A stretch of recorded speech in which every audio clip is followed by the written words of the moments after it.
Bueno, como marco normativo, el régimen complementario al impuesto al valor agregado está normado principalmente en la Ley 843 y el Decreto Supremo 21531, que va a reglamentar este impuesto, que a modo de introducción es un impuesto que grava directamente a las personas, a las ganancias de las personas. Este impuesto, por si acaso, es como un impuesto parecido al IVE, es su gemelo del IVE, pero a la diferencia, el impuesto a las utilidades de las empresas, como dice su nombre, grava a las empresas, a los negocios, a las empresas que tienen ganancias, a esas les grava el IVE. Por eso había la confusión, ¿no? Un profesional independiente no es pues una empresa, ¿no? Todavía hay esa confusión, y yo creo que ojalá se aclare. En cambio, el RCIVA también es un impuesto que grava las ganancias, ya sea por un factor del trabajo o por la inversión de un capital. Entonces, ambos impuestos, tanto el IVE como el RCIVA, son muy similares. ¿Por qué? Porque ambos gravan las ganancias, son impuestos que aplican directamente a las ganancias, a la rentabilidad, ¿no? A la utilidad que genera una cierta actividad. Entonces, en el caso del RCIVA va a gravar a las personas naturales y las sucesiones indivisas. Personas naturales así como ustedes, ¿no? Ustedes, digamos, Alejandra, Rubí, yo como César, como personas naturales que tengamos ingresos por distintas fuentes. Ahora, sucesiones indivisas ya son como los herederos, ¿no? Los que van sucediendo después de mí. O sea, si yo tenía bienes, tenía rentabilidad, entonces si algún día me muero, alguien me va a suceder, o sea, me va a reemplazar a mí. Entonces, esa persona que me vaya a reemplazar o que vaya a heredar todo lo que yo tengo, no solo va a heredar mis bienes, también va a heredar mis obligaciones, ya sean tributarias o con terceras personas. Entonces, por eso este impuesto alcanza a personas naturales y también a las sucesiones indivisas. Y dentro del objeto de este impuesto, el objeto vamos a llamar, ¿no? Al hecho que la genera, la actividad que uno realiza, y producto de esa actividad, pues se van a generar este impuesto. Por ejemplo, el tema del alquiler, el subalquiler, ¿no? Un alquiler que haya arrendado tal vez todo un edificio y decido subalquilarlo, puedo ganar dinero del subalquiler, ¿no? Y otra forma de explotación de bienes inmuebles, toda otra forma, ¿no? Ya sean urbanos o rurales. Por si acaso aquí también entra en el tema de rural, ¿no? O sea, ya es más amplio la cuestión, pero obviamente hay personas que no lo cumplen, ¿verdad? No pagan ningún impuesto cuando tienen alquileres o cuando tienen anticréticos, ¿ya? Excepto aquellos ingresos que estuvieran alcanzados por el IVE. Por eso les decía que estos están bien relacionados. Las ganancias que no están alcanzadas, por ejemplo, por el RCIVA, van a estar alcanzados por el IVE. Y aquellos ingresos que están alcanzados por el IVE, por el IVE, no estarían alcanzados por el RCIVA. Y lo contrario puede suceder también, viceversa, ¿no? Entonces, ambos impuestos están estrechamente relacionados. Por eso es que una persona natural de arrendamiento, así como la señora que se alquila la oficina, ella es una contribuyente, ¿verdad? Es una persona que tiene su bien inmueble y a causa de ese bien genera rentabilidad, genera ganancias, genera utilidades, ¿ya? Pero no paga el IVE porque no es empresa, y en su contraposición va a pagar el RCIVA.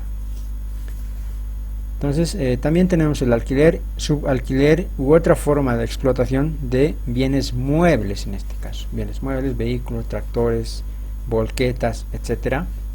Muebles, derechos y concesiones, excepto aquellos alcanzados por el IVE también. Entonces, todo lo que les venga a su mente, bienes de capital, ya sea un bien de capital es como un activo que nosotros tenemos, ¿no? Como personas. Pueden ser equipos, maquinarias o inmuebles. Nosotros podemos alquilarlos, subalquilarlos para generar rentabilidad. Entonces también los provenientes de la colocación de capitales, sean estos intereses, rendimientos y cualquier ingreso proveniente de aquellos, excepto aquellos ingresos mayores a, aquellos DPFs mayores a 3 años, o cajas de ahorro que se hayan aperturado en UFBs, mayores a 30 días. Ahora explico esto. Rendimientos, quiere decir los intereses que nosotros hayamos percibido por un depósito en una caja de ahorro, ¿ya? O un DPF, pero en este caso un DPF menor a 1 año, entonces va a estar alcanzado, o menor a 3 años, ¿no? Va a estar alcanzado por este impuesto y vamos a tener que pagar el 13%. Ahora obviamente va a haber dos situaciones en este caso. La primera puede ser de que la persona natural no tenga su NIT, no sea una empresa unipersonal o un profesional independiente, no tiene NIT, ¿ya? Y el banco lo que hace es retener directamente de su cuenta bancaria. Bueno, primero le paga, ¿no? Le paga los intereses, digamos, en bolivianos, y al mismo tiempo, si esta persona no tiene NIT, entonces le va a descontar o le va a retener el 13% del RCIVA, ¿verdad? Eso es lo que sucede normalmente en las cajas de ahorro. Ustedes lo han debido ver en sus extractos bancarios. Siempre les descuentan, bueno, les pagan un montito y les descuentan otro montito, ¿verdad? Lo segundo puede suceder de que yo, por ejemplo, ¿no? Tengo mi caja de ahorro, ¿ya? Y soy una empresa unipersonal, ¿ya? Puedo comunicar al banco, ¿ya? Puedo comunicar al banco de que yo sí tengo mi NIT y estos ingresos los voy a registrar en mi contabilidad, ya sea como RCIVA, como contribuyente alcanzado por el RCIVA. Por ejemplo, en este caso doña, bueno, no me acuerdo su nombre, de la señora que les alquila, ¿no? Lo que le pagan ustedes puede que ella lo deposite y genere también intereses a la vez, ¿no? Entonces, para que no le estén descontando el RCIVA, ¿ya? El IVA, entonces puede presentar al banco su NIT, ¿ya? Y con eso el banco ya no le va a retener, pero obviamente la dueña tiene que reportar en los ingresos en el RCIVA como parte de sus ingresos. O sea, va a reportar por una parte el alquiler y por otra parte también va a reportar como ingreso del periodo los intereses que haya percibido durante ese periodo. Ahora eso obviamente conviene, ¿no? Es bien interesante, porque en un RCIVA te vas compensando, pues te vas compensando con las facturas en formulario 110, y además de que en cada mes el Estado te da pues 2 salarios mínimos nacionales, etcétera, ¿verdad? Entonces te vas beneficiando, ya ese descuento te lo ahorras también, digamos, ¿no? Ese impuesto. Es muy interesante esa parte, y los que tienen tal vez algún DPF en sus cuentas y tienen NIT pueden hacer notificar al banco para que no les retengan el RCIVA. Y también tenemos la parte del trabajo, ¿no? El factor trabajo. Estos 3 primeros que hemos analizado son provenientes de bienes de capital, ¿no? Bienes inmuebles que la persona natural posee y a través de ellos genera rentabilidad. Lo otro en este caso son ingresos provenientes del factor trabajo, ¿no? Uno mismo como persona genera rentabilidad, así como ustedes, ¿no? Que son dependientes, tienen un salario, tienen sueldo, jornal, ya sean sobresueldos, horas extras, categorizaciones, participaciones, asignaciones, emolumentos, primas, premios, bonos de cualquier clase o denominación. O sea, hay bonos, ¿no? Y algunas empresas siempre les gusta poner nombrecitos, generalmente en empresas comerciales. Entonces, bono al primer vendedor, bono a esto, bono a aquello, entonces justamente para incentivar a su personal. Pero los bonos pueden tener cualquier clase o denominación. Dietas, gratificaciones, bonificaciones, comisiones, compensaciones en dinero o en especie. Ayer creo que ya me estaba preguntando esto, ¿no? Al respecto, pueden los refrigerios estar alcanzados por el RCIVA, decía, ¿no? Entonces sería también como una compensación en especie, pero en este caso el trabajador pues tendría que ser para su uso propio, ¿no? Si fuera una compensación en especie, yo te doy esto, te lo llevas, sabrás qué hacer con ese bien, digamos. Pero en este caso los refrigerios, nosotros, como les había comentado, hemos justificado como parte del trabajo, por los horarios en los cuales la parte técnica trabaja, ¿no? Después tenemos incluidos las asignaciones por alquiler, vivienda y otros. Algunas empresas les asignan a sus trabajadores viviendas, alquiler tal vez. Esto justamente cuando les envían a trabajar a un lugar donde ellos no tienen su domicilio, donde no es su domicilio, está muy alejado. Entonces les tienen que pagar ya sean alquileres, viviendas u otros, o viáticos finalmente. Gastos de representación en general, y en general toda retribución ordinaria o extraordinaria, suplementaria o a destajo. Entonces, todos los ingresos del trabajador cuando está en relación de dependencia van a formar también parte de este impuesto, van a formar parte de la base imponible de este impuesto, del RSI. Y seguimos. También están los honorarios de directores, síndicos de sociedades anónimas, ya sean en comanditas por acciones o todo tipo de sueldos de los socios o dueños. Tienen que cumplir con el tema del RSI. Están alcanzados. El personal contratado localmente por comisiones diplomáticas acreditadas. Aquí hay que hacer una aclaración, ¿no? Porque habíamos dicho que todos los diplomáticos son como extranjeros, ¿no? Eso son una misión diplomática en el país, es como un territorio extranjero, ¿verdad? Es así se considera a nivel político, a nivel Estado. Entonces esa área, ese edificio que tiene, digamos, la embajada de Estados Unidos aquí en Bolivia es como si fuera territorio estadounidense. Entonces no debería tributar. Pero acá estamos hablando de un personal, ¿no?, contratado localmente. O sea, yo, César Cáceres Nina, me habrían contratado a mí como contador tal vez en alguna embajada, o tal vez como un asesor. Entonces yo soy boliviano, estoy percibiendo ingresos en esta embajada, digamos, ¿no? Entonces yo sí estoy alcanzado por el RSI, pero ya el personal que trabaja dentro, ya, que es proveniente del otro país, del extranjero, entonces ellos sí no pagan ningún impuesto. Pero yo, que soy local, sí estoy alcanzado por el RSI. Y obviamente la embajada tendría que hacer todo el cumplimiento de las obligaciones formales, elaborar la planilla tributaria, los formularios, etc. El personal contratado por el sector público como contraprestación. Y aquí entran pues los consultores, ¿no? Los consultores de línea o consultores por producto son personal contratado como concepto de contraprestación. O sea, yo como consultor puedo prestar un servicio y en contraprestación recibo un dinero de parte del Estado.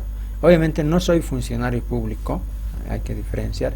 Soy una persona que ha sido contratada para realizar un cierto servicio durante un cierto tiempo o para entregar algún producto. Todo ingreso habitual no sujeto al IVA. Ustedes ya pueden hacer volar su imaginación. Entonces, si tienen preguntas, me preguntan.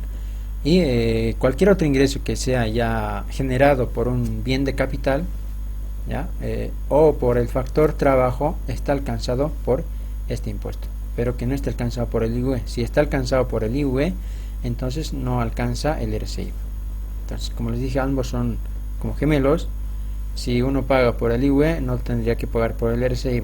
Si uno paga por el RSI, no tendría que pagar por el IVA.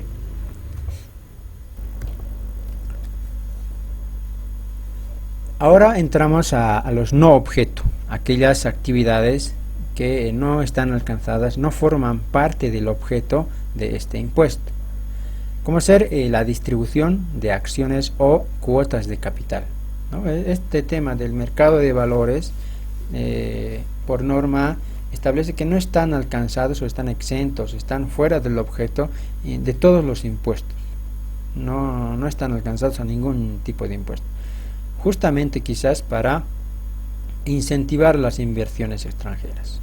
Entonces, por eso es que no están alcanzados.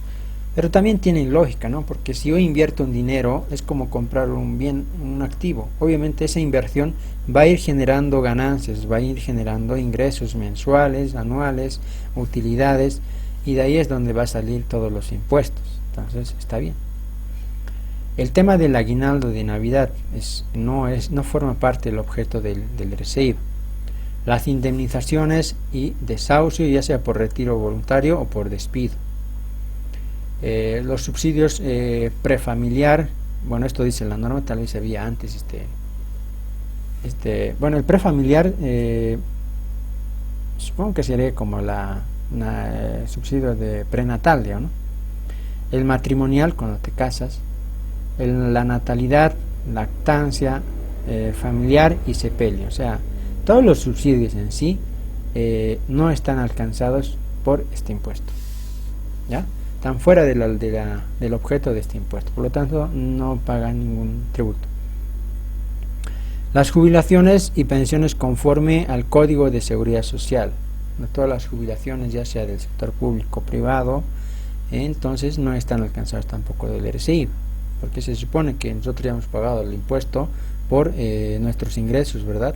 Porque cada mes, cuando nosotros tenemos nuestro total ganado, nuestra planilla salarial, nos descuentan un monto, pero el cálculo de los impuestos se los hace también en función a ese total ganado menos los aportes, ¿verdad?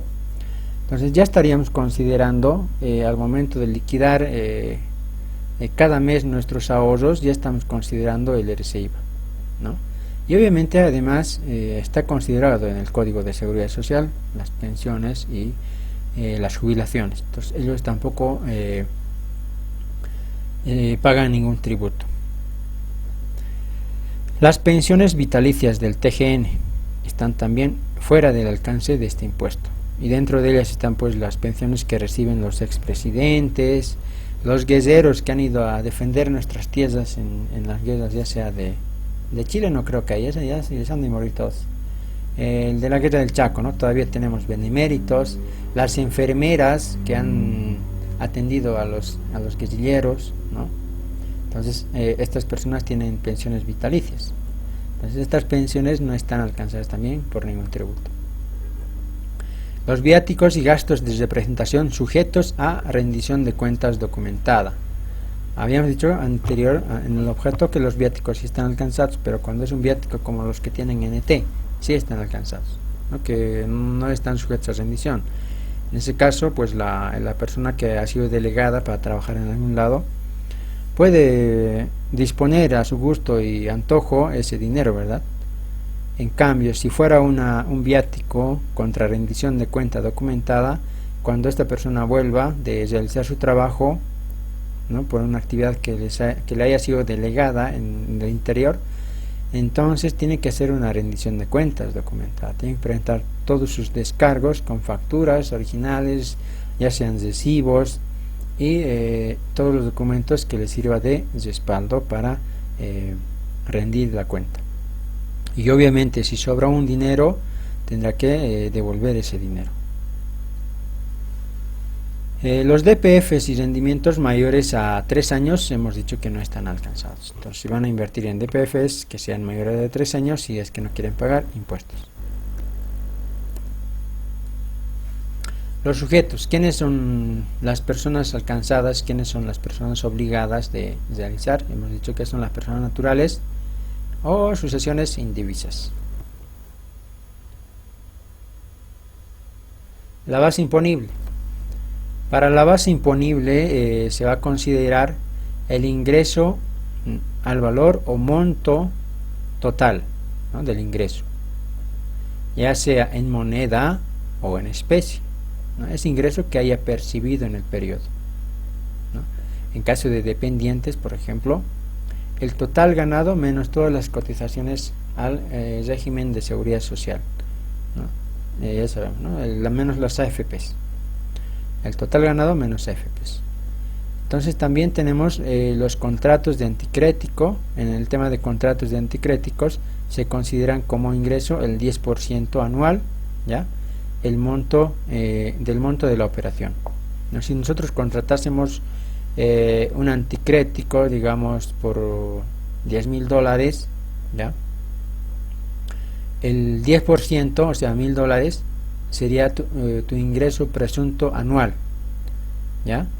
Entonces ese ingreso presunto de $1,000 anual tendrías que dividirlo entre 12 meses para saber cuánto es mi ingreso cada mes, y ese monto va a estar alcanzado por el impuesto. Entonces, temas de anticréticos, si quieres hacerlo legal también, o sea, si quieres hacerlo ante notario con todas las de la ley, obviamente tendrías que tributar por el anticrético también.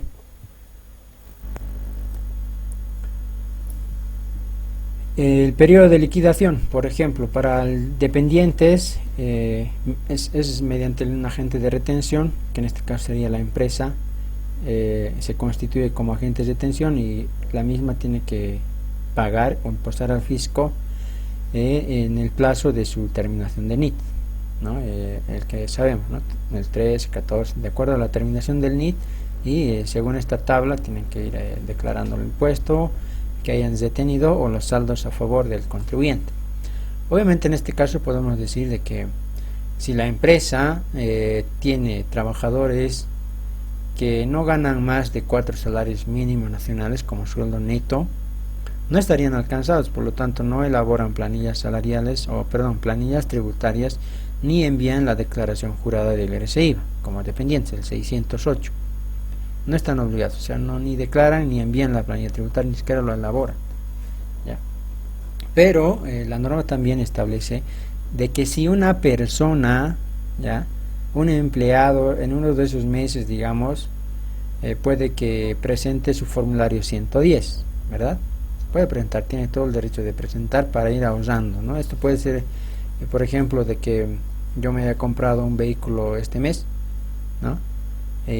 Pues no sé, en un futuro quizás necesite ese crédito fiscal, entonces por si acaso lo presentaré a la empresa.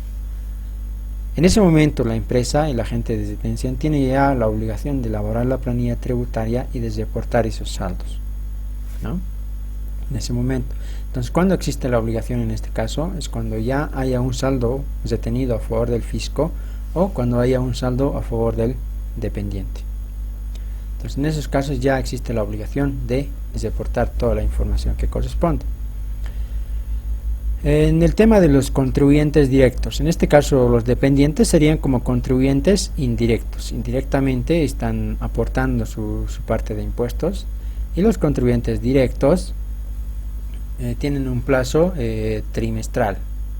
Cada trimestre realizan el pago de sus impuestos. Por ejemplo, de enero a marzo el periodo se llama marzo, ¿ya? Y lo subsiguiente, por ejemplo junio, el siguiente trimestre, el tercer trimestre se llama septiembre, y el último trimestre se llama diciembre. ¿Y cuál es el plazo? El plazo es hasta 20 días posteriores. Por ejemplo, si es el primer trimestre, tendría que ser hasta el 20 de abril. Ese es el plazo. ¿A quiénes se llama contribuyentes directos? A los que no son dependientes. Esa sería la respuesta más fácil y comprensible. Los dependientes son los contribuyentes indirectos, y los contribuyentes directos son los que no son dependientes, de lo que hablábamos, ¿no? Los alquileres, los que generan rentabilidad por sus bienes de capital, ya sean muebles o inmuebles, o rentabilidad por inversión en dinero, ¿no? En su caja de ahorro, o un ITPF de 1 o 2 años o menos a 3 años, ¿no? Pues todos estos ingresos son contribuyentes directos. El tema de anticréticos también son contribuyentes directos, ¿no? Directamente ellos tributan. Tiene igual su NIT, pagan el IVA, pagan el IT, y en vez del IUE pagan el RCIVA.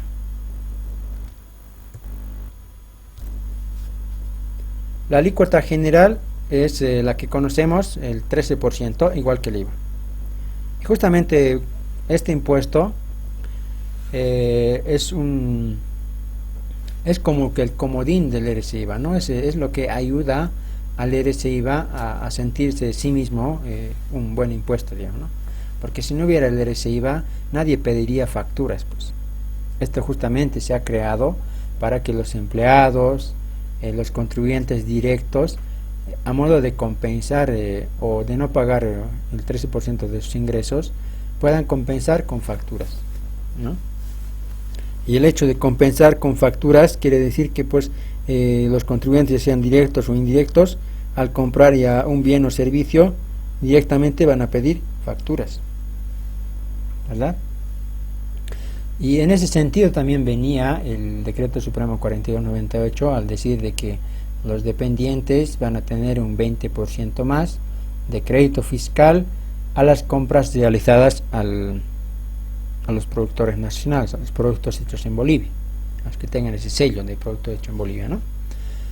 Ese es el objetivo de este impuesto, por eso es su nombre, ¿no? Impuesto complementario al IVA. O sea, es algo que le va ayudando al IVA a que recaude más. Y obviamente en ese sentido también hace unos años, si no recuerdo, bueno, es oficial, pero no recuerdo exactamente qué año, estaban quitándole 2 salarios mínimos de beneficio, ¿ya? Ahorita actualmente un dependiente puede descontarse 4 salarios mínimos, ¿verdad? Y a partir de 4 salarios mínimos de sueldo neto recién va a empezar a tributar. Es decir, más que todo gerentes, ellos son nomás los que tributan, ¿no? Son el margen de personas que tributan es muy limitado, digamos, y exquisito. Y como había comentado también, ellos pues no necesitan ninguna ayuda de esa parte, ¿no? O sea, yo creo que ni siquiera van a estar viendo, pero no sé si mi factura que estoy comprando tiene descuento, perdón, es producto hecho en Bolivia o no, porque si uno gana ya arriba de 4, está bien, pues está acomodado, ¿no? Por lo menos tiene para sobrevivir, no le importa si va a comprar con factura, sin factura. ¿No ve? Es más sencillo, o sea, la ayuda en ese sentido no se siente, no hay, porque estas personas ya tienen ingresos al margen de otras empresas, perdón, otras personas que no tienen ingresos o que ni siquiera se les está pagando los sueldos, ¿ya? Entonces, de ese lado no hay mucha la ayuda con respecto al RCIVA, pero también se ve la otra parte, ¿no? Se supone que por lo menos estas personas en algún momento se sueñen tal vez con una empresa que se dedica a hacer productos hechos en Bolivia y diga, a ver, apoyaré, voy a ir a comprar esa empresa, ¿no? La idea es apoyar a ese productor nacional para que él también pueda subir sus ingresos, ¿ya? Ese es el incentivo como que a la producción nacional. Pero obviamente sería mucho mejor si ampliaran el rango de contribuyentes, ¿no? La cantidad de contribuyentes. Y eso como lo hacen, reduciendo los beneficios que les dan. Por ejemplo, en vez de 4 salarios mínimos que se deduzcan, podría ser 3, digamos. Y ahí obviamente de cajón van a entrar muchas personas que van a necesitar facturas. Y al momento de comprar siempre van a decir, ¿y con factura? Entonces ya van a empezar a negociar, ¿no? El tema de la factura. Entonces ahí va a haber un incremento del impuesto y también de la producción. Y uno también va a buscar productos nacionales para tener un RCIVA o para disfrutar de un porcentaje más. Por si acaso, al 13% que calculamos normalmente las facturas, ahora a los productos hechos en Bolivia se les va a incrementar 20% más, con el cual se va a convertir en más o menos en 15.6%. Ese va a ser el porcentaje del RCIVA para productos hechos en Bolivia. Y justamente el día lunes, si no me equivoco, o martes, han sacado la resolución normativa de directorio número 22, ¿ya? Donde nos dice que se ha aprobado el formulario 110 versión 4, ¿ya? Seguramente ya les va a llegar. Bueno, tal vez ustedes creo que no revisan, ¿no ve? No revisan formularios, creo, de RCIVA, pero entonces tal vez lo van a ver.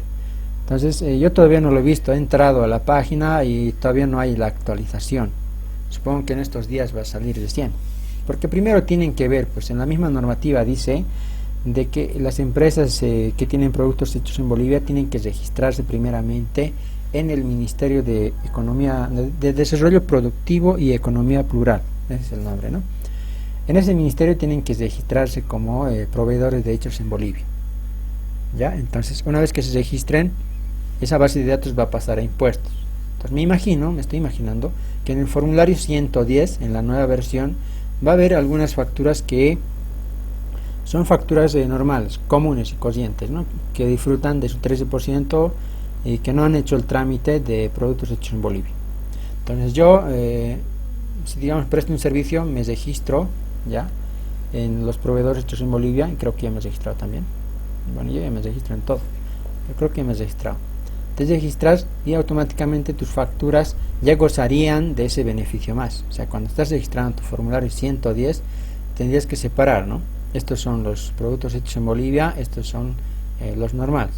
Entonces, y a los hechos en Bolivia ya no se les va a aplicar el 13%, sino el 15,6%. Ese es el porcentaje. Le aumentas al 13,20, lo sumas y es el 15,6%. ¿Ya? Eso en cuanto a la alícuota y al IVA que tendríamos nosotros actualizado, ¿no? Con la última versión. César, Sí. ¿quiénes se registran en el productos hechos en Bolivia?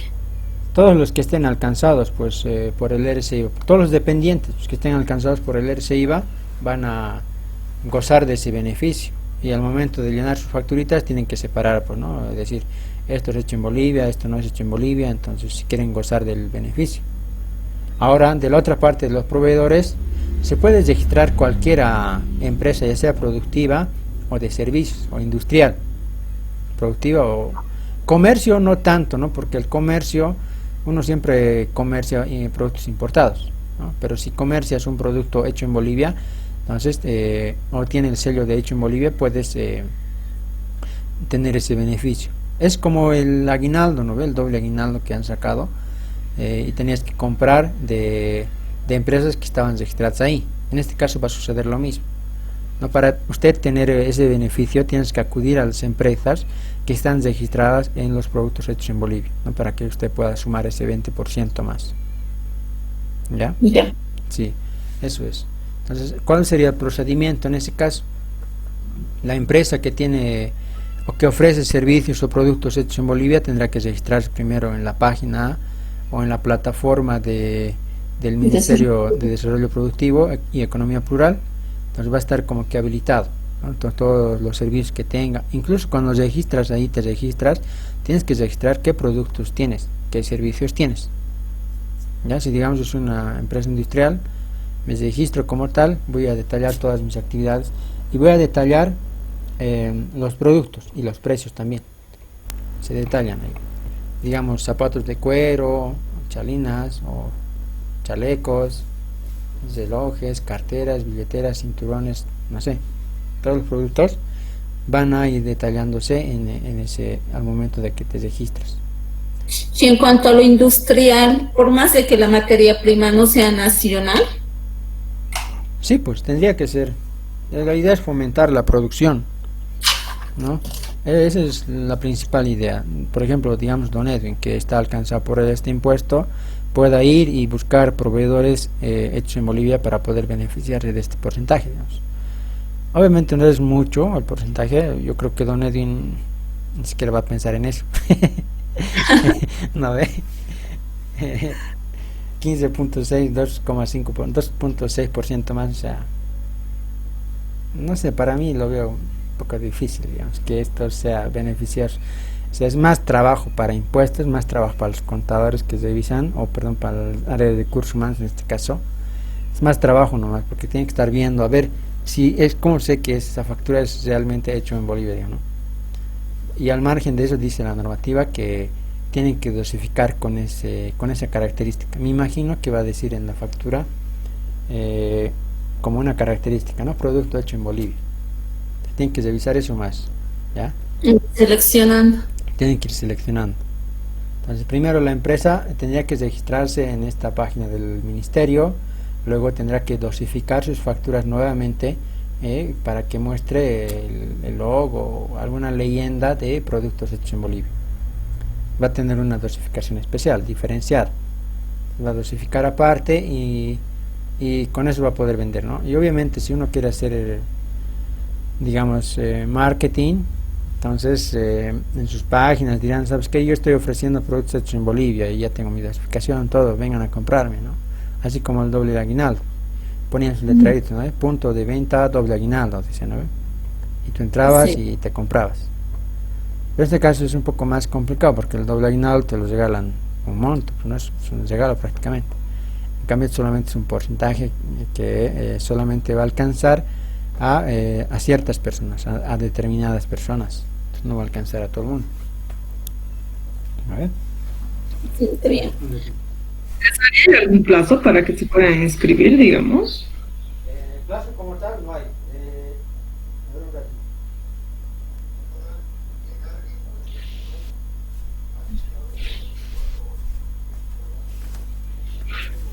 Ale, yo he visto ya la página. De hecho, como sé que no me sigues en mis redes sociales, te aviso de que creo que tengo un video por ahí colgado para registrarse en eso de los hechos en Bolivia. Entonces te puedes registrar ahí. Si tienes, digamos, si tienes productos que comercializas hechos en Bolivia, puedes registrarte ahí y con tu NIT, con tu matrícula de comercio, todo actualizado, ¿no ve? Entonces te puedes registrar. Tienes que tener matrícula de comercio. No registrado y el siguiente mes registrado, digamos. Claro. ¿Puede ser así? ¿Cómo? Sí, ¿no?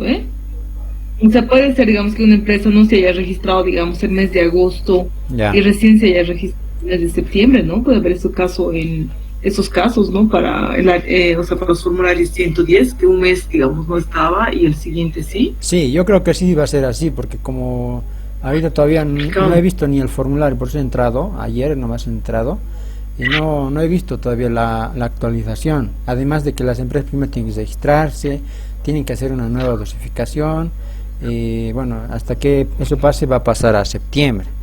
Y muchas empresas no saben también, ¿no? Esto es difusión. Si no hay difusión, nadie se entera, digamos. ¿Ya?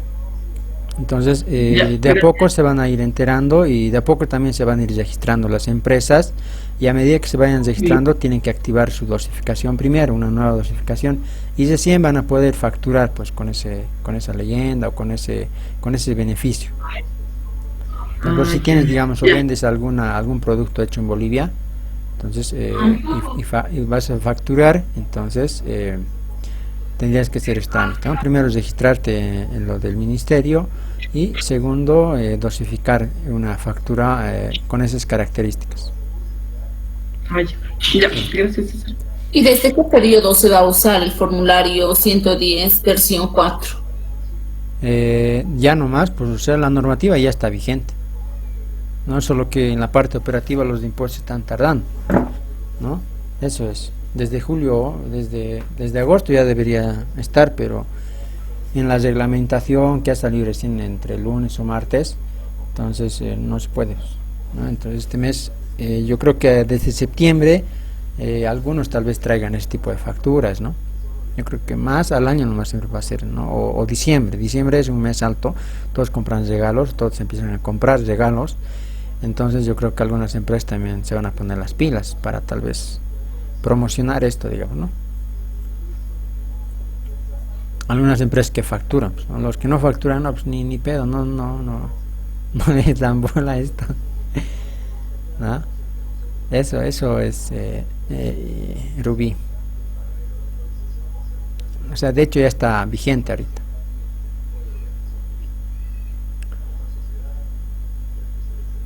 ¿Algo más, Rubí? Está bien. Ya. Gracias.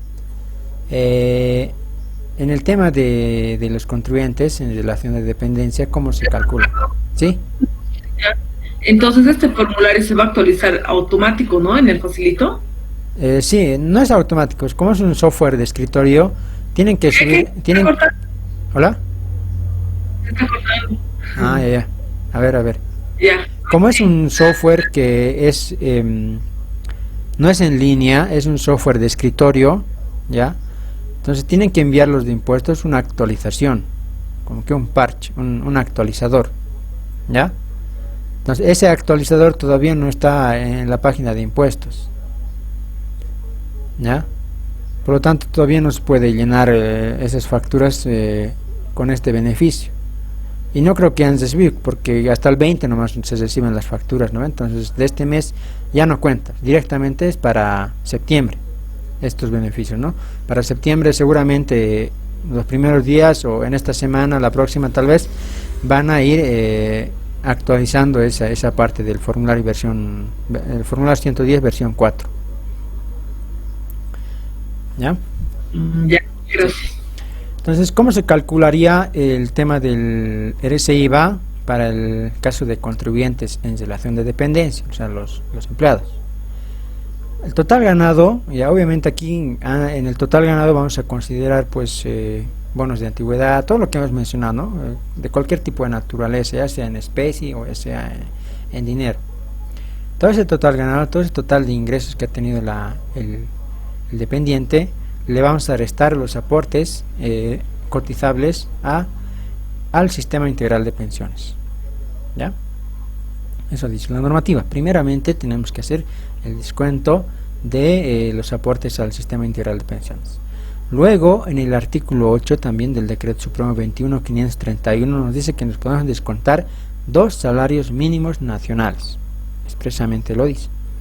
En el caso del cuerpo diplomático que trabaja en el exterior, obviamente su ingreso proviene de fuente boliviana, ¿no? En este caso, estos diplomáticos van a poder descontarse el 50% de sus ingresos, ¿no? Obviamente porque en el exterior no hay facturas, pues, ¿no? ¿De dónde voy a comprar, digamos? Pero el personal o las familias que tengan, tal vez aquí en Bolivia, sí van a consumir, pero en el exterior no consumen nada. Por lo tanto, les conceden un descuento del 50%. Y esa diferencia va a ser la base imponible del impuesto. Y sobre esa base imponible, o el monto que es la base del cálculo del impuesto, vamos a multiplicar por el 13%, ¿no? Y ese va a ser como que el impuesto determinado. Ojo, que cuando se haya realizado las deducciones y sea mayor, por ejemplo, son mayores, se considera que la base es 0. Por ejemplo, si los beneficios, ¿no? Estos de 2 salarios mínimos nacionales son mayores los 4 salarios mínimos son mayores al total ganado o al total neto al sueldo neto del trabajador, entonces se considera 0. O sea, ¿qué quiero decir? Que bueno, es que antes he visto varias cosas, ¿no? En empresas que manejaban, como no había esta aclaración, o al menos creo que en las empresas no lo han leído, ¿qué hacían? Digamos, un trabajador tenía un sueldo de 2.500, ¿no? Menos sus aportes, 2.100 tantos, algo se hace, ¿no? Eso sería su base imponible. Ahí le vamos a restar el 2 salarios mínimos nacionales, digamos que son 2.122, menos 2.100 tanto, digamos que tiene una base imponible todavía de 50 pesos, digamos.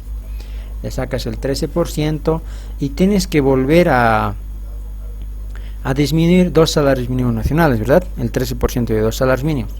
Entonces ahí ya como que en este caso tendría que quedar en 0. Solo vamos a utilizar esa partecita que tenemos, los 50 bolivianos, y con eso más o menos nos quedaría 0 en la planilla tributaria. Pero antes, ¿qué hacían? En la planilla no hacían eso, arrastraban ese saldo. Por ejemplo, si 13% de 2 salarios mínimos nacionales es, creo, algo de 500, ¿no? Menos 50, digamos que 450, saldo a favor del dependiente. Y he visto casos en los que algunos dependientes que no ganan mucho, ni siquiera llegan a 4 salarios mínimos nacionales, tenían pues saldos al contribuyente abismales, 30.000, 40.000. Oye, ¿qué ha pasado? ¿Qué han hecho? ¿Qué van a hacer con todo este dinero? Nada, ¿no? O sea, ha habido un error en esa parte. Y obviamente se ha aclarado esto en la nueva planilla tributaria versión 2, que salió el año pasado, ¿no? En abril, ¿no? Cuando han sacado el decreto de que las personas o los empleados pueden llevar o trasladar su crédito fiscal a otra empresa. Ahí han actualizado el nuevo formato de la planilla tributaria. Y ahí aclaran, pues obviamente, de que cualquier beneficio que sea mayor a los ingresos que tenga el trabajador va a ser considerado como base 0, o sea, no va a arrastrar ningún saldo. Todo beneficio que le da el Estado al trabajador no va a ser como que acumulable, ¿ya? Para el periodo siguiente, si es que tuviera a favor. No es acumulable. Los saldos simplemente se acumulan cuando se presentan en formulario 110 proveniente de facturas, ¿ya? Por eso es que también les decía, cuando hay una empresa, puede haber empresas en los que están felices, digamos, no tenemos planilla tributaria, menos una obligación, menos que estar revisando facturas, etcétera. Pero puede haber de que en un mes ¿no? Alguna persona decida presentar su formulario, ¿no? Pues en este caso el de recursos humanos o el área contable se niega, ¿no? Voy a tener que revisar, mandar mi planilla, etcétera, ¿no?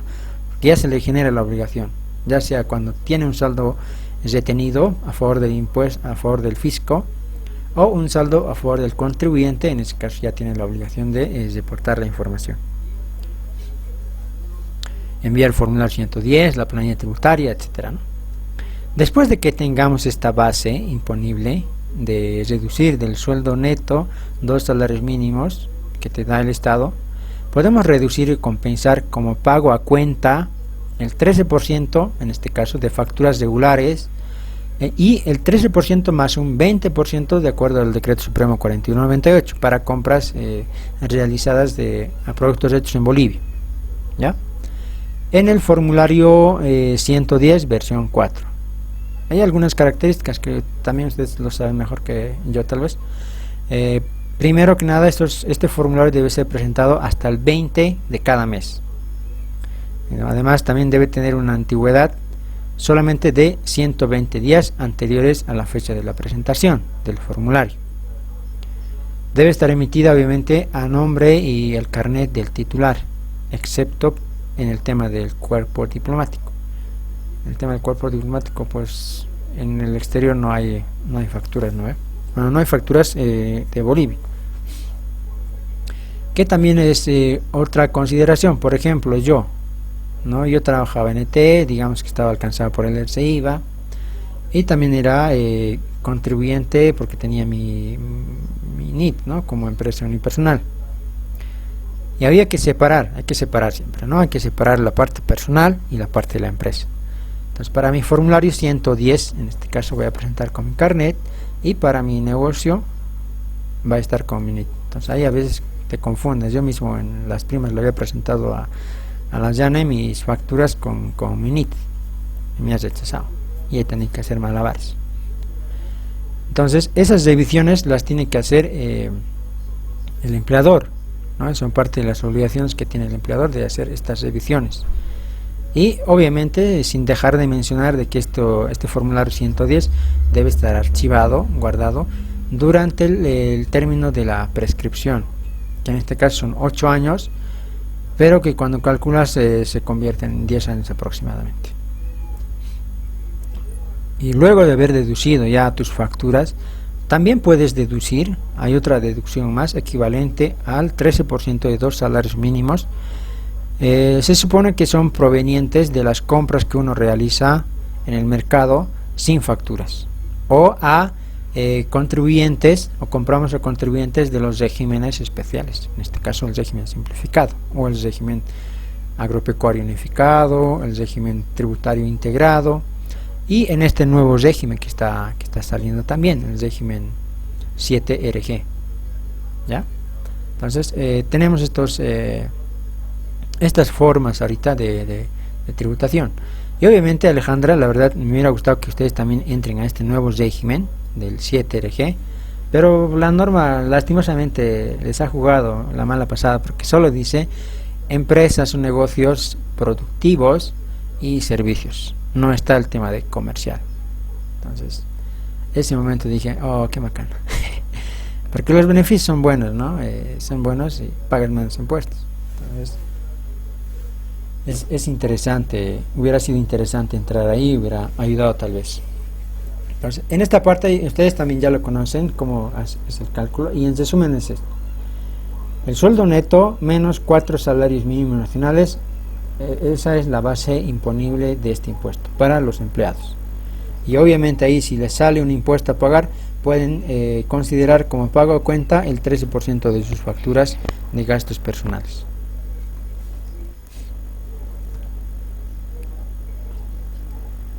Ya. En caso de personas naturales o asociaciones indivisas o contribuyentes directos, en este caso, ellos presentan una declaración jurada trimestral. El anterior, los dependientes, se presentan en el formulario 608. Las personas naturales contribuyentes directos presentan en el formulario 610, ¿ya? Que es trimestral, cada trimestre. Pero los cálculos de los ingresos se hacen igual de forma mensual. Entonces se determina el impuesto aplicando la misma alícuota del 13% sobre el total de los ingresos del trimestre. Y es así, primero digamos, el primer trimestre, enero, los ingresos digamos por alquileres, digamos 2.000, febrero 2.000, marzo 2.000. Se va a sumar y sobre el total se aplica el porcentaje. Se considera también como pago a cuenta lo siguiente. Se considera como pago a cuenta 13% de las facturas detalladas en el formulario 110, ¿ya? Presentados hasta el vencimiento, igual, lo mismo que en los dependientes, una antigüedad de 120 días, a la finalización del trimestre en este caso, no a la fecha de presentación. 120 días anteriores a la presentación, perdón, a la finalización del trimestre. En este caso, tendría que presentar su formulario 110 al 31 de marzo de 2020, digamos, ¿no? Y 120 días atrás, o sea, desde el 1 de diciembre valdrían sus facturas, emitidas a su nombre y carnet del titular, excepto para el cuerpo diplomático. También tienen deducciones, ya tienen deducciones de equivalentes a 2 salarios mínimos nacionales por mes, por compras sin factura. Ya lo que tenía en la última parte el empleador, lo tiene también las personas que tienen contribución directa, ¿ya? Entonces, en este caso, si esto es un buen beneficio, ¿no?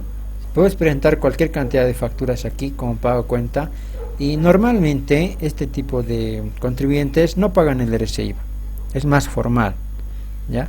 Si presentas facturas, por ejemplo, es cualquier tipo de factura, ¿no? Entonces entra todo, y con las dos salarios mínimos más que te deduces, entonces es buen beneficio, ¿no? En este impuesto, por ejemplo, no se paga casi nada, o en algunos casos pueden pagar poco.